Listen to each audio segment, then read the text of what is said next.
Standing motionless for hours beneath summer sun or winter cold, the Royal Guard appears almost sculptural. Tourists pose beside them, cameras flash, children wave, but behind that perfect stillness lies a carefully orchestrated system of endurance, discipline, and practical necessity. Among the questions visitors rarely ask is perhaps the most human. During those endless hours of duty, what sustains them? The answer reveals far more than a meal plan. It unveils an entire hidden world. A guard's day begins long before the public arrives. In barracks that have housed soldiers for generations, the morning starts at dawn. Breakfast is substantial but plain: porridge, eggs, toast, strong tea. Nothing elaborate, nothing that might unsettle the stomach during hours of standing ahead. The nutritionists who plan these meals understand that guards cannot simply step away when discomfort strikes. Every ingredient serves a purpose: slow-burning energy, steady blood sugar, minimal digestive burden. After breakfast comes inspection. Uniforms that appear so pristine in photographs require extraordinary preparation. A single tunic may take an hour to prepare properly. Each button polished, each seam aligned, boots worked to a mirror shine. The famous bearskin caps, weighing nearly 2 pounds, must sit at precisely the correct angle. Medals hang in exact positions. This meticulous attention extends beyond appearance. It is training in focus, in caring deeply about details others might overlook. Then they take their posts. The first hour passes differently than the rest. The body is fresh, the mind alert. But as the second hour begins, subtle challenges emerge. Feet begin to ache, shoulders feel the weight of ceremonial rifles. The sun climbs higher, or the wind cuts deeper. And through it all, perfect stillness must be maintained. During these long shifts, guards employ techniques refined over centuries. They learn to lock their knees without fully locking them, preventing fainting. They develop a soft focus that allows them to monitor surroundings without appearing to look. They breathe steadily, slowly, converting the act of standing into something almost meditative. Some describe entering a mental state where time moves differently, not quickly, but less heavily. But the body still requires fuel. On extended duties, relief comes in carefully planned rotations. Guards step back into guardhouses where quick, efficient sustenance awaits. Water first, always water. Then simple foods chosen for specific properties: bananas for potassium to prevent cramping, nuts for sustained energy, sandwiches with lean protein. Nothing greasy, nothing requiring utensils or creating mess on those immaculate uniforms. Everything can be consumed in minutes because the rotation must continue.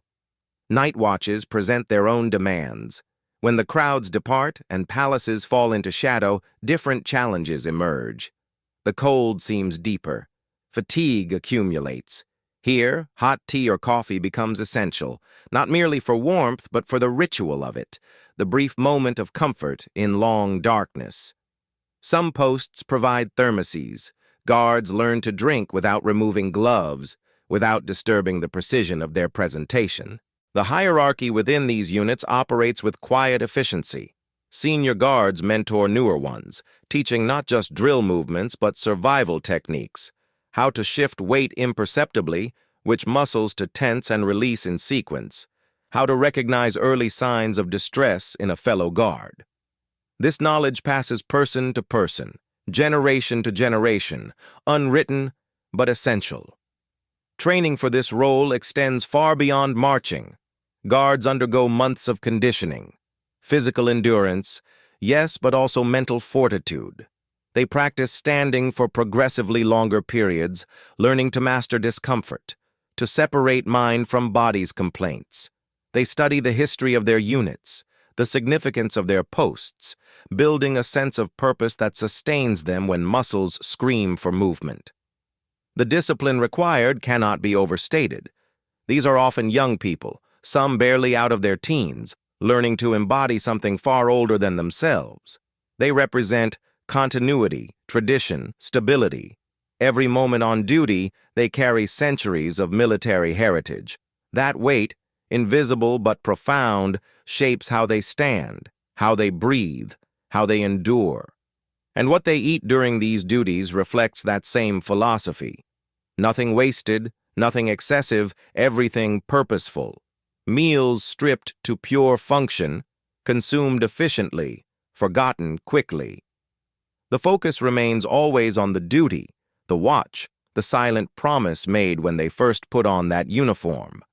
Visitors see the pageantry. They see the perfect lines, the gleaming buttons, the theatrical changing of the guard. What they rarely grasp is the grinding reality beneath, the aching feet, the burning shoulders, the battle against boredom and discomfort fought in absolute silence. Yet guards would say this is precisely the point. In our modern world of constant movement, endless distraction, and immediate gratification, these guards embody something increasingly rare. They demonstrate that true strength often manifests as restraint. That discipline means doing what is required long after motivation fades. That duty sometimes means standing still while the world rushes past, maintaining your post not because it is exciting, but because it matters. What Royal Guards eat during their long duties teaches us that excellence requires unglamorous preparation. That endurance is built in quiet moments, far from applause. That the ability to delay comfort, to prioritize purpose over preference, remains one of humanity's most valuable capacities. Their silent watch reminds us that not all important work makes noise. That commitment often looks like simple persistence.